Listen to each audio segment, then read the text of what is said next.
cell cycle. What is cell cycle? Cell cycle जो है बेटे basically it is a series of events occurring from the production of a cell until it completes its mitosis या division. अब बेटे generally अगर हम देखें, हमें पता है कि एक सेल प्रोड्यूस हुआ। अब प्रोड्यूस होने के बाद इसमें मेटाबॉलिक एक्टिविटीज़ होंगी, ये अपना सेल साइज बढ़ाएगा। अब इसके बाद ये सेल अपने आप को तैयार करेगा डिवीजन के लिए, फिर नए सेल्स पैदा करेगा। अब ये जो टोटल पीरियड ऑफ टाइम है ये वाला, that is called cell cycle. अब इस पीरियड के दौरान जौन जौन सी तब्दीलियां आती हैं इसमें, वो हमने इस चैप्टर के अंदर स्टडी करनी है कि सेल कौन कौन सी सीरीज ऑफ इवेंट्स जो है वो फेस करता है। अब बेटे इस सेल साइकिल को हम दो फेजेस में तकसीम करते हैं बेसिकली। यहाँ तक जो फेज होती है इसकी, प्रोडक्शन से लेकर अपने आप को डिवीजन तक तैयार करने के लिए, that phase is called interphase. इस फेज को क्या नाम देंगे हम? इंटरफेज। और जब ये सेल तकसीम होना शुरू होता है, that phase is called mitotic phase. इस फेज को बेटे हम क्या नाम देंगे? Mitotic phase. मतलब सेल जो है वो अपने सेल साइकिल के दौरान दो फेजेस जो है उसमें से गुजरता है। एक फेज को हम नाम देते हैं इंटरफेज का, और दूसरी जो फेज होती है उसको हम नाम देते हैं माइटोटिक फेज। अब बेटे ये जो आपकी माइटोटिक फेज है ये दो तरह की हो सकती है।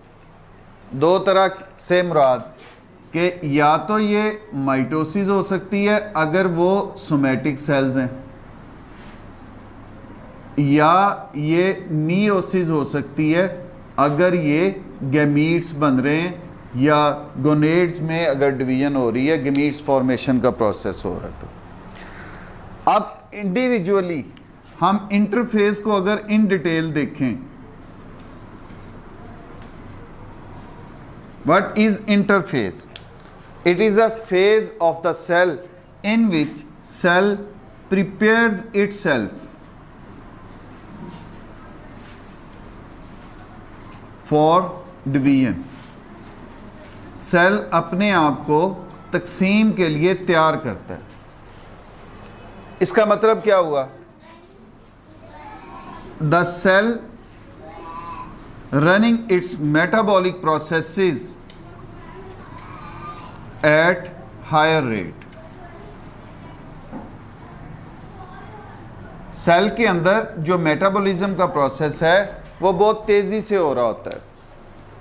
अब इसको इस टाइम पर बहुत सारी चीजों की जरूरत भी होती है। मतलब इसको union laboratory and diagnostic centre अब आपको किसी भी किस्म के टेस्ट के लिए लाहौर, मुल्तान, कराची या किसी भी बड़े शहर जाने की जरूरत नहीं। अब मियां चन्नू में ही वही मयार आपकी दहलीज पर मुयस्सर है।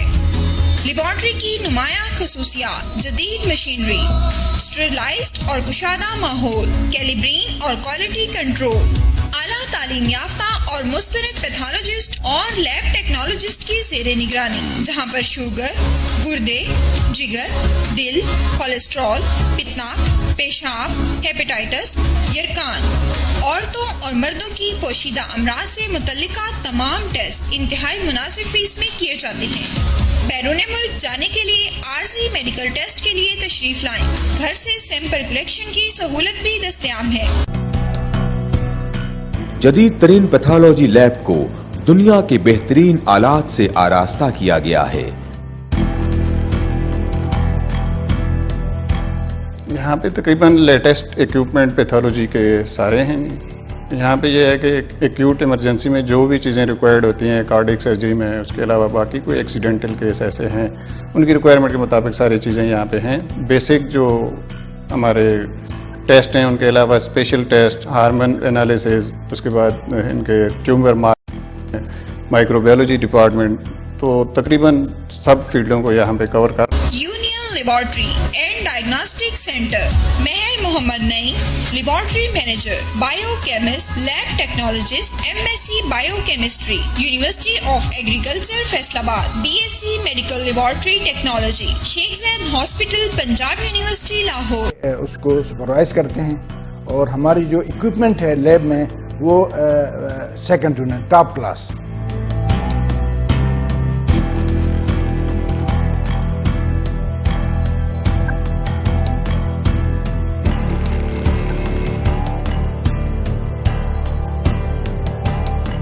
फोन 065-266-2586, 0333-455-7586।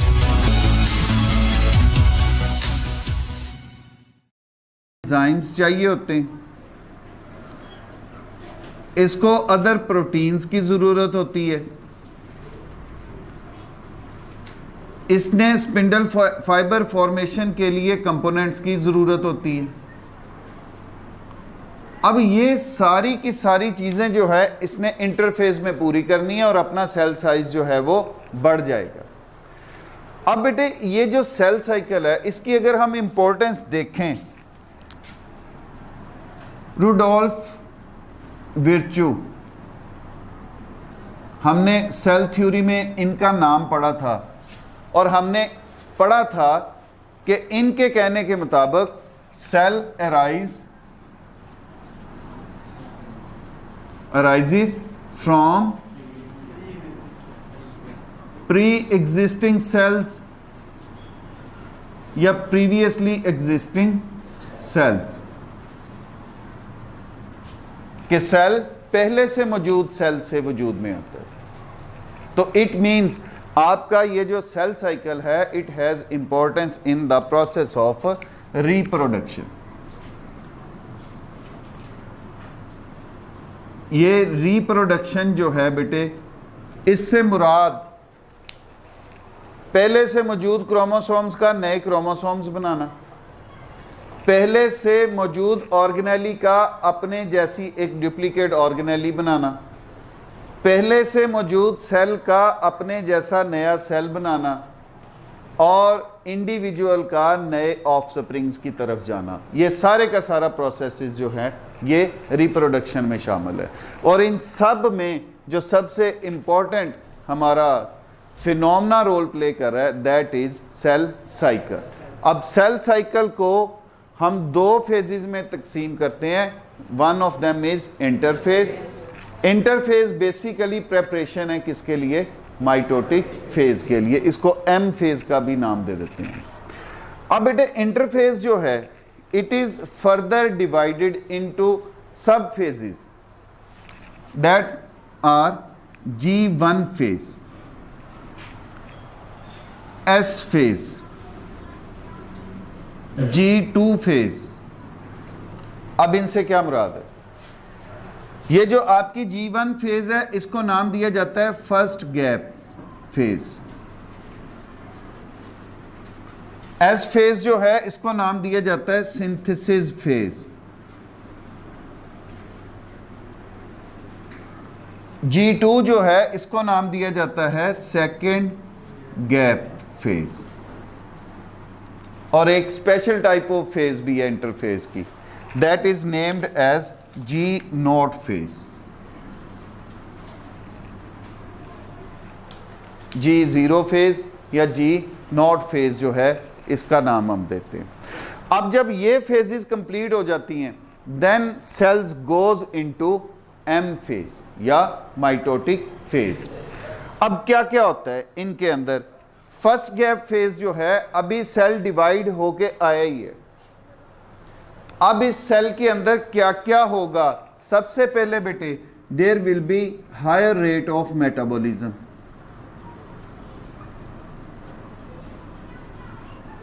इसमें मेटाबॉलिज्म क्या होगा? अब ये किस लिए ज्यादा होगा? It has to increase its number of organelles. इसको क्या बढ़ाना पड़ता है? अपनी ऑर्गेनेलीज जो हैं उनकी तादाद बढ़ानी पड़ती है। It prepares proteins and enzymes. ये तैयार करता है proteins and enzymes that will be used in the next phase, S phase के अंदर, जो कि इस्तेमाल होंगे। अब इस फेज के दौरान सेल साइज, चूंकि ऑर्गेनेलीज बढ़ रही हैं, सेल साइज क्या होगा? बड़ा होगा। Cell size increases.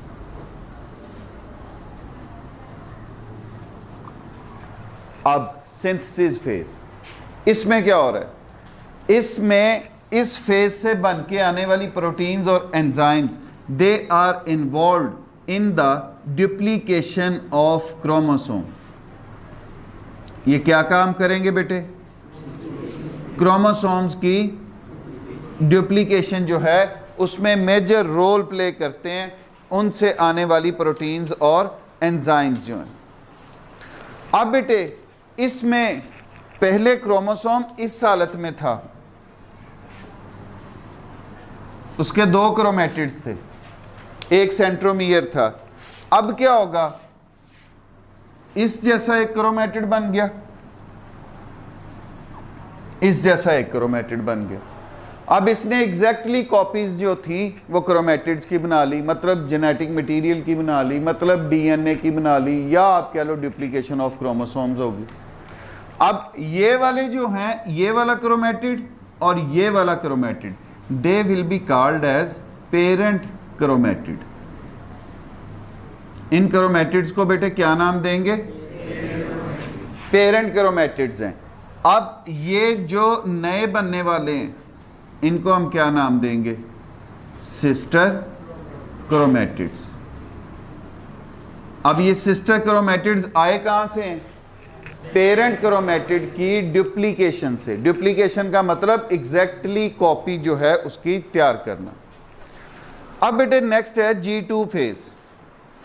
अब ये जो G2 फेज है, ये प्रोटीन की तैयारी की जाती है।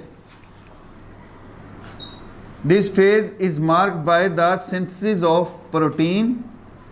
कौन सी प्रोटीन्स खास तौर पे? That will be involve in the spindle fibre formation,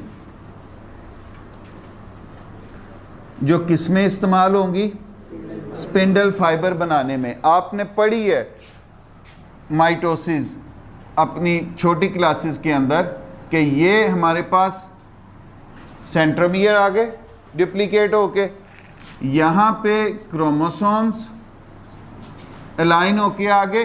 अब ये जो धागे नुमा साख्तें बनती हैं जिन्होंने आके अटैच होना है किसके साथ? क्रोमोसोम्स के साथ। These are called spindle fibres. और इनकी फॉर्मेशन जो है वो किस फेज में हो रही होती है? G2 फेज में। अच्छा, अब बाज़ सेल्स ऐसे भी हैं कि जो इंटरफेज में अपने आप को डिवीजन के लिए तैयार नहीं करते, अपने आप को डिवीजन के लिए तैयार नहीं करते, वो G1 फेज से डायरेक्टली आ जाते हैं G0 फेज में। These cells do not divide for a fixed period of time